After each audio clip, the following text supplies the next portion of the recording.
And what a great weekend this was to celebrate beating the Cubs and finally knocking down the door and winning a playoff series. But we got to turn the page. Dodgers are next.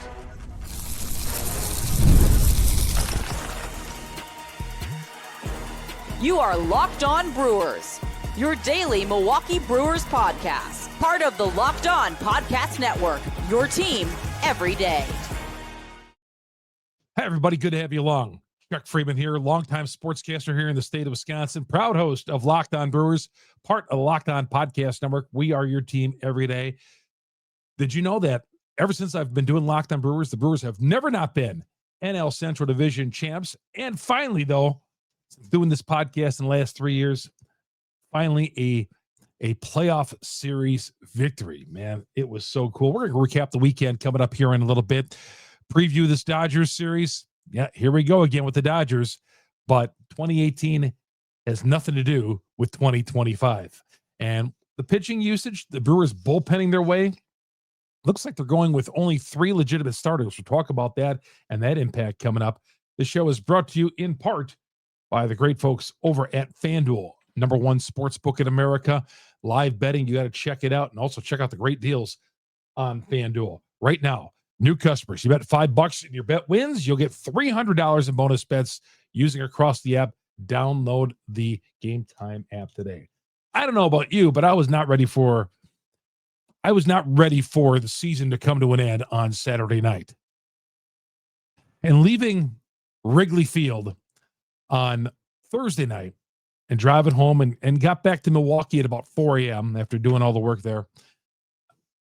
Man, and an all-day Friday. Yeah, thinking about Game 5. I mean, it's a winner-take-all Game 5. It almost feels like, thank God we didn't lose, right? Because you didn't want to lose. There was pressure on the Brewers to find in the organization, as I've said, because the fans out there, and I think the fans play a big part of this, and Sal Frelick acknowledged this as well. The fans you guys play a big part of this. And you couldn't let the fans down again because you had done that the previous 2 years and you didn't want to lose. You couldn't do it again. All right. I don't know if the organization saw it that way, but you really couldn't do it again. You won 97 games and you had to at least back some of that up with winning a postseason series. Now, yeah, it's two different. I mean, the regular season and postseason, two different things. All right. I mean, whatever happens in the postseason or the regular season sometimes doesn't translate to the postseason. Like the Brewers are 6-0 against the Dodgers in the regular season. Does that translate to this? Probably not. Right. Well, I'm going to tell you a little bit. The Dodgers are heavy favorites to win this series. We're going to get into that. But I feel like the Brewers had to put a stamp on this 97 win season by winning that series over the Cubs. Not only did you have to beat the Cubs, your hated rivals to the south of you in the same division, after taking the division title from them again, you had to put them away in Game 5 and, further solidify that you are the rulers of the NL Central. But I feel like if they would have went down on Saturday night, lost this series, it's hard to win fans back after you just keep on winning in the regular season and bowing out in the first round of the playoffs or early in the playoffs, and there's no payoff. There's no payoff for a regular season. But getting to Los Angeles right here, getting to the National League Championship Series, I think this legitimizes things. I think this had to be done. They had to win this series, and it was great. And I hope you all celebrate it. I was in the locker room. I got a cork from the locker room. If you're watching us on YouTube, I got a cork from the locker room. Somebody sprayed champagne. I don't know who it is, but if you're a media member and you're in that locker room, they don't care what you have. You could have, I've seen thousands of dollars worth of equipments over the years in all types of locker room. When these athletes are spraying that bottle, I mean, you're on your own with your equipment. So you're kind of going in there and you're covering, you're trying to do your work, but you're trying to get all your recording equipment to safety as well. And, guys wear the goggles and all that. Some media guys do. I don't do that. But, I had one champagne bottle A guy sprayed it, and I was in the line of fire, and the car came flying right at me. So I kept it. It kept, I was like, drop it on the floor. I kept it as a souvenir. Came flying right at me. So that was pretty cool. And then, yeah, I mean, it was just great knowing that we got baseball coming up. We'll be doing these shows all week. I'll be out in Los Angeles covering the series and, beyond, however far it goes. But we got to get by this first round series first of all. Now, we're going to talk about the pitching a little bit later on. I want to talk a little bit about the Dodgers here. Now, the Dodgers are minus 220 favorites to win the series, depending on where you go. But I've seen minus 220.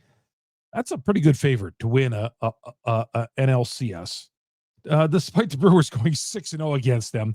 Now, don't read too much into this. I think the Dodgers are a heavy favorite in this series because of the fact that people are going to bet on the Dodgers, right? Those novice bettors or those people who maybe don't pay much attention to baseball will look at it and see, well, the Dodgers really turned it on in the postseason. They're the LA Dodgers. What are the Milwaukee Brewers doing on the same planet with the Dodgers? Won't even know that the Brewers went 6-0. All that is out the window in the bettor's mind. So when you see, and I've heard a lot of this chatter around town, boy, the Brewers are such underdogs in this series. I think it's a little bit of a joke. There's no way Los Angeles is a 2-1 favorite over the Milwaukee Brewers. No, but they inflate that line a little bit, kind of like Super Bowl lines used to be inflated for the NFC because they wanted to get some AFC action. I mean, there was Super Bowls when it'd be the NFC back in the 90s would be favored by 18, 19, 20 points in the Super Bowl. You had to get action on the other side. That's how these sports books do it.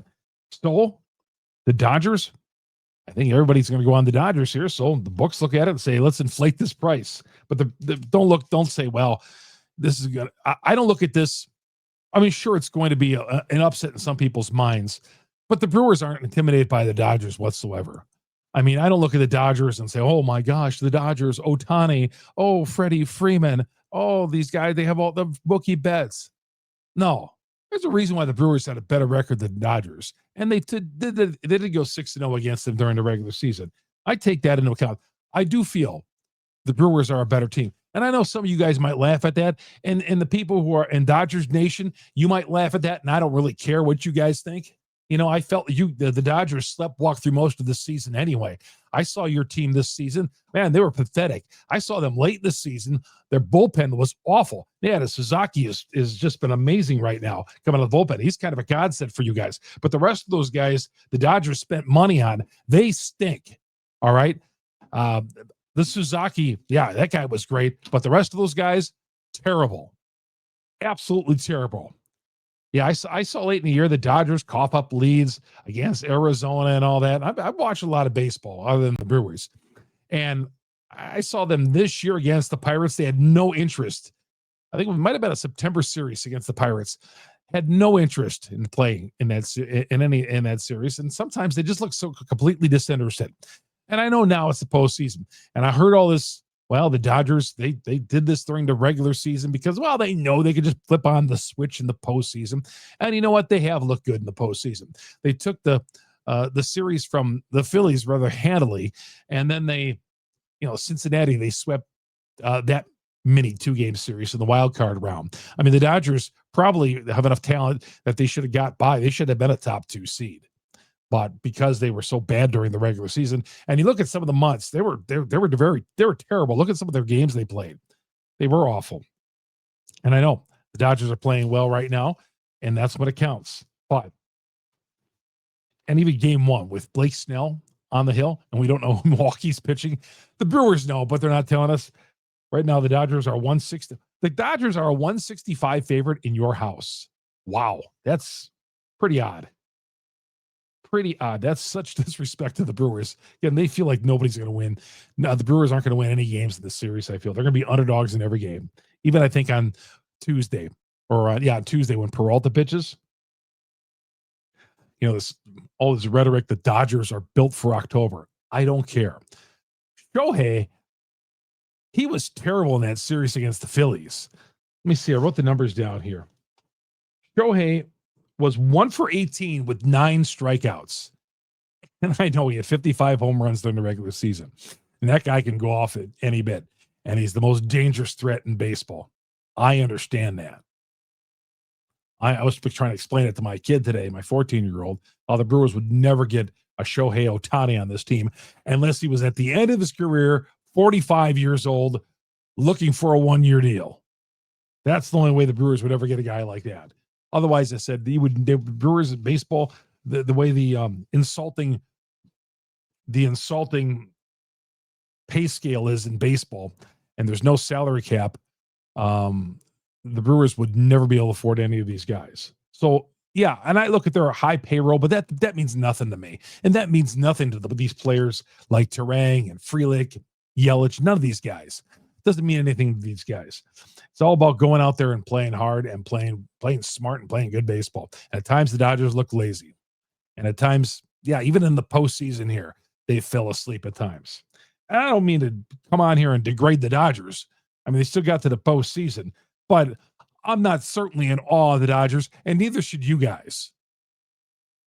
And there's a reason, again, the Brewers won 97 games. That Dodger bullpen stinks, and I feel like the Brewers can get to some of these guys.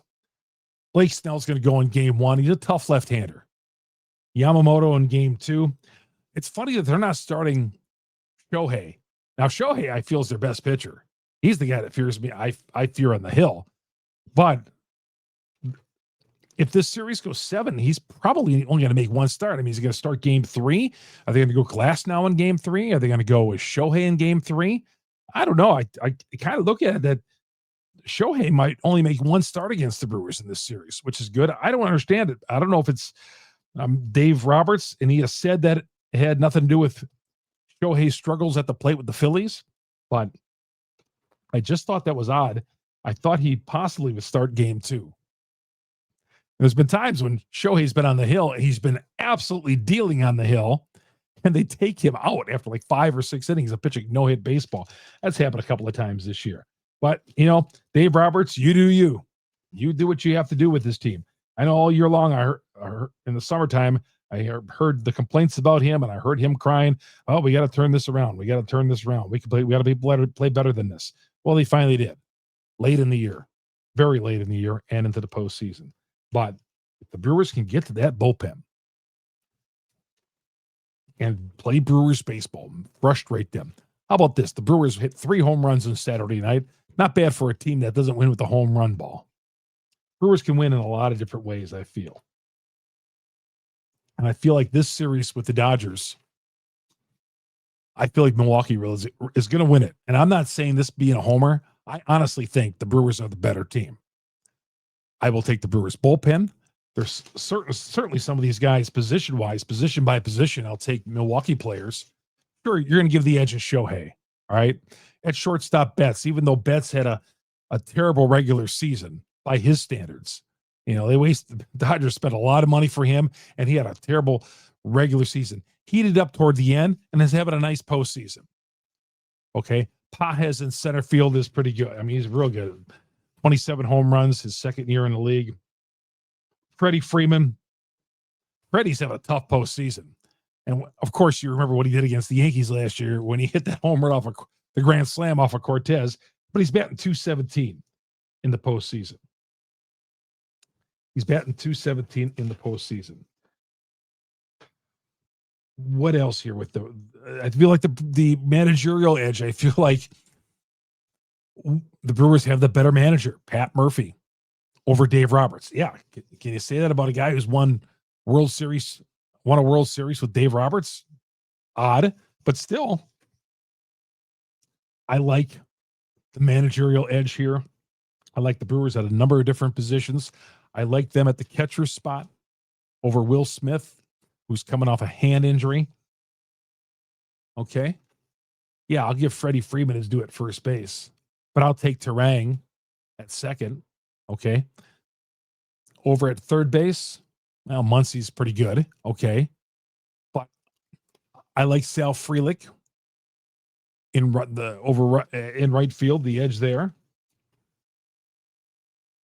Suzaki could be an issue, though, coming out of the bullpen. That guy has got amazing Amazing stuff. I'm going to talk more about that coming up here in a little bit. But I want to talk about the Brewers bullpenning. We saw this in 2018, trying to bullpen their way to the finish line. Does that have any sustainability? Oh, we'll get to that coming up next. Chuck Freimund here on Locked On Brewers. FanDuel is America's #1 sports book because they have, well, it's so easy to access their live betting and all that, but they got some great deals, including this. If you bet $5, you get $300 in bonus bets if you win. Pick a bet, put down $5. If it hits, 300 big ones go right into your account to use any way you want to on the app. You can use it on tennis. You can use it on NBA preseason, wherever you want to go. FanDuel gives you that opportunity. And, of course, coming up tonight, there's Brewers, Dodgers. There's a couple of Monday Night Football games, whatever you want to get into. So what are you waiting for? Visit FanDuel.com, download the FanDuel app today, and get started. And again, the live betting, especially in college football, like on a Saturday when you see fourth-ranked Tennessee losing as a 33-point favorite, jump on board. The odds are better. And heck, you could become a big winner. But check it out. And again, take advantage of the $5 bet that you win. If it hits, you'll knock $300 in bonus bets. To use across the app, FanDuel, visit FanDuel.com. Download the app today. Chuck Freimund here on Locked On Brewers, part of the Locked On Podcast Network. We are your team every day. This is a part of the podcast where I tell you how to get it. If you're already stumbling across us on YouTube and coming into our YouTube studio, get us on all the audio platforms on there. Google, Spotify, Apple. We're on all the major downloads out there. We're the #1 Brewers podcast on the internet because you great Brewers fans out there as well. And, wherever you download on your audio platforms, please subscribe. All the content is free and get an alert on there. So every time we drop an episode, that gets right to your device. And of course, if you're already listening to us on the audio platforms, go to our growing YouTube page. Please hit Locked On Brewers. Subscribe. You got to sign into your account. Hit subscribe.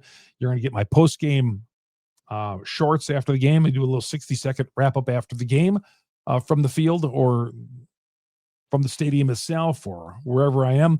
And if any news breaks, we'll do a short before the game or after the game or whatever. It's all here for you. Please subscribe. All the content is free on Locked On Brewers. And please hit me up on Twitter. Chuck Freimund, Freimund. And I know some of you guys I got to get back to. It's been a busy couple of days, but I will always get back to you. Direct message me. That's the best way to do it. Don't, if you interact with me on Twitter, sometimes, I get a lot of stuff. So sometimes that's tough. But if you want to personalize it and DM me, I'll always get back to you. Or Facebook friend me. I don't care if you Facebook friend me. Go ahead, do that. We can become friends. We might not know each other, but we're Brewers brothers, right? Message me on Facebook as well. And I promise you, those people who haven't got back to today, I will get back to you Monday for sure. All right, the bullpen struggles. Not the bullpen struggles. The bullpen has been fine. I'm worried about the bullpen struggling because of its use these days. The Brewers were able to get by with bullpenning, piecing things together. Starting McGill, their closer in a game 5, because they've had rest days. They have 3 rest days in a 5-game set, which is odd. Okay. Now the Brewers had the day off on Sunday. They'll play Monday and Tuesday, Wednesday an off day, Thursday, Friday, and Saturday they'll play, Sunday an off day. Hopefully it goes that far. And then Monday and Tuesday back here. So they'll have a couple of off days there. They have 3 of them in a 5-game set, which was just unusual. I do wonder if these guys are going to wear down. The Brewers are going with 3 guys, basically. Three of their starters. The only 3 guys who could possibly see starts in this postseason are Peralta, Priester, and Quintana. Those are the 3 guys who started games for the Brewers who could see starts. Now, Quintana might start game 1 against the Dodgers. The Brewers could go with an opener. Now, the Dodgers, with 2 lefties at the top of their lineup with Ohtani and Freimund, maybe they come back with Ashby, the Brewers do. Remember, that's what the Brewers did in game 2 against the Cubs, because the left-handed hitters at the top of the Cubs lineup, they came up with Ashby. They didn't want Michael Busch to ambush him. So maybe they come up with, I bet about Ohtani hits everybody. But maybe the Brewers start a lefty, an opener with Ashby. Ashby has been a little shaky. I've been a little nervous about that guy here in the postseason.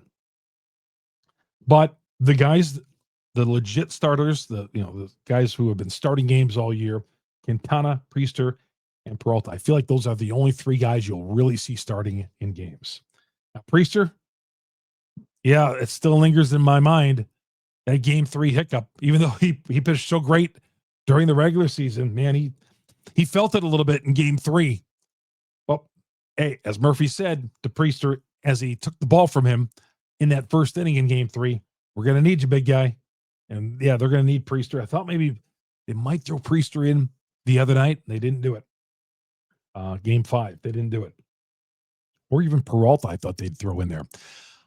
I actually thought the Brewers would come with Peralta in game 1. Thought maybe they'd come out firing with Peralta again. They're going to save Peralta for game 2. They're going to save Peralta for game 2. Does that mean Priester gets to start in game 3? Who knows? But it's anybody's guess. And if I were to guess right now, the Brewers do know the answer. They're not telling us. I would say Quintana is going to start. It's either going to be Quintana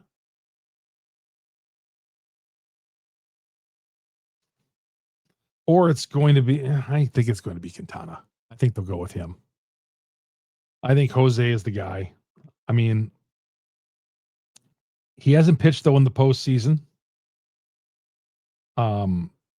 He's been a reliable guy. I mean, he's been a heck of a pickup for the Brewers this year.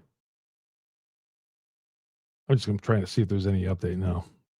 Thought maybe there was an update on Twitter here in the overnight hours. Maybe some national guy reporting it now. But yeah, Quintana being the lefty. Again, Totani and Freimund, maybe they go with him. Or Ashby. I don't know.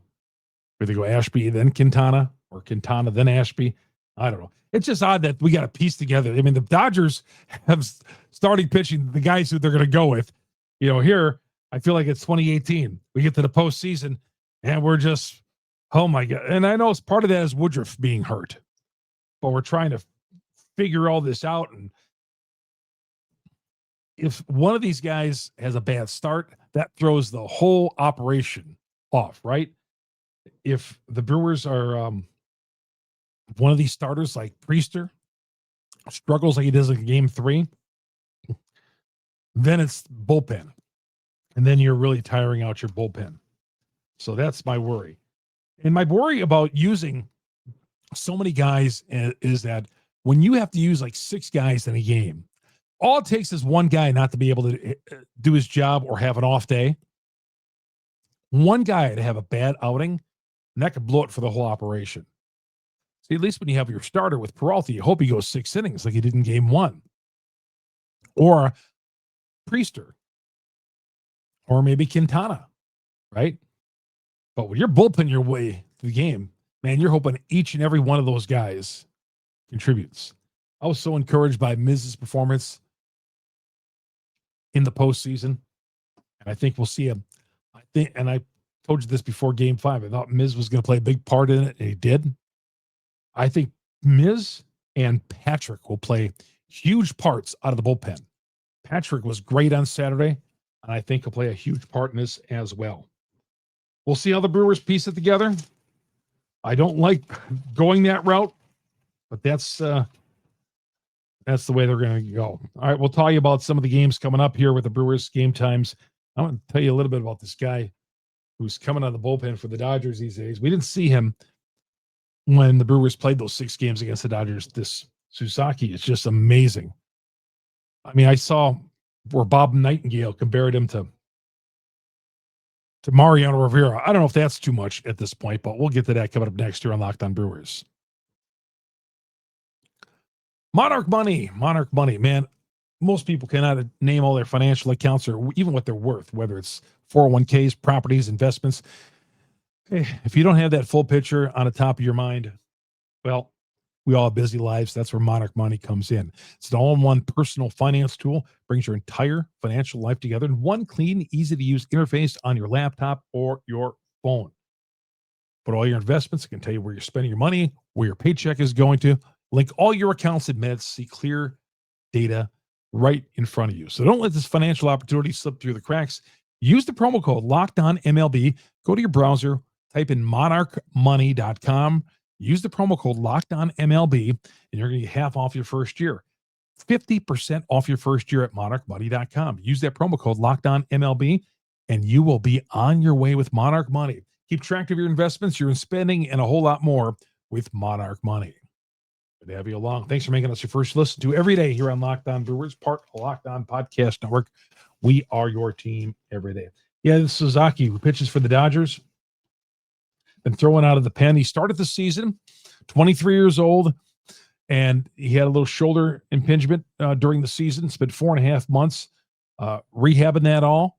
Spent some time down at AAA, and they brought him back, and he's ready to go, man. I saw him late in the season, in the regular season. He has got terrific stuff. Now, Bob Nightingale, as I mentioned, is comparing his stuff to Mariano Rivera. That might be a little much at this point, but it is. The guy pitched perfect innings in Game 5 against the Phillies the other night. 3 of them. He pitched the 8th and 9th and 10th. I think he was the first pitcher in baseball history to have 3 perfect innings in relief of a Game 5 or something like that. But anyway, he was dominating, just dominating. So he helps out a bullpen that is just in shambles for the Dodgers. So that's a little worrisome right there. And that guy came back. I saw him late in the year against Arizona. He was coming out of the pen, and they threw him in for the first time in 4.5 months. And his stuff was falling off the table. That's how good he was. I was like, oh, boy. Hope we don't have to see that guy in the postseason. But you knew it was going to be the Brewers and Dodgers, right? We knew this was a potential, right? I had a feeling when the Brewers went 6-0 against them, there'd be another rematch against these guys, and here it is. Tonight, it's a night game, 7:08. Tuesday, it's a night game at 7:08. Thursday, starting time, 5 o'clock. 5 o'clock Milwaukee time. Friday, it's 7:38.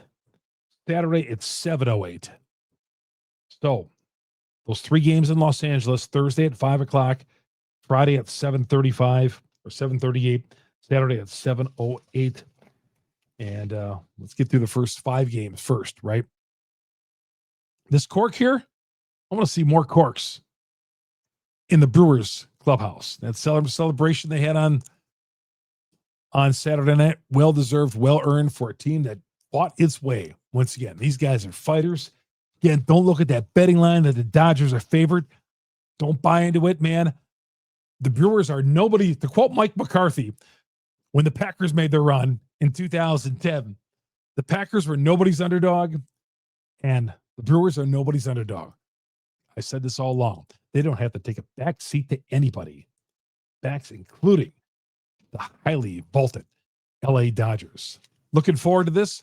We'll be talking to you after Game 1, late night, early morning, Tuesday morning, doing the show from AmFam Field. We'll be there all week, and first couple of days at least. And, of course, later in the week from Dodgers Stadium. So lots of programming planned here on Locked On Brewers. Please subscribe, be here for all the coverage, and be along for this great ride that the Brewers are on. And going to the NLCS once again for the first time since 2018, and the third time that they've been to the NLCS in franchise history, 4th time in their history that they've been to the championship series. Remember, they went in 82 in the ALCS when they were in the American League. Then in 2011, they lost to the Cardinals, 2018 to the Dodgers, and they got the Dodgers here in 2025. It should be a fun series, everybody. Let's enjoy it and get that place rocket coming up a little bit later on tonight. Man, keep the tweets coming. We'll talk to you a little bit later on tonight. Follow me on Twitter during the game at Chuck Freimund, Freimund, and before the game as well. Going to do it. Locked On Brewers, part of Locked On Podcast Network. We are your team every day.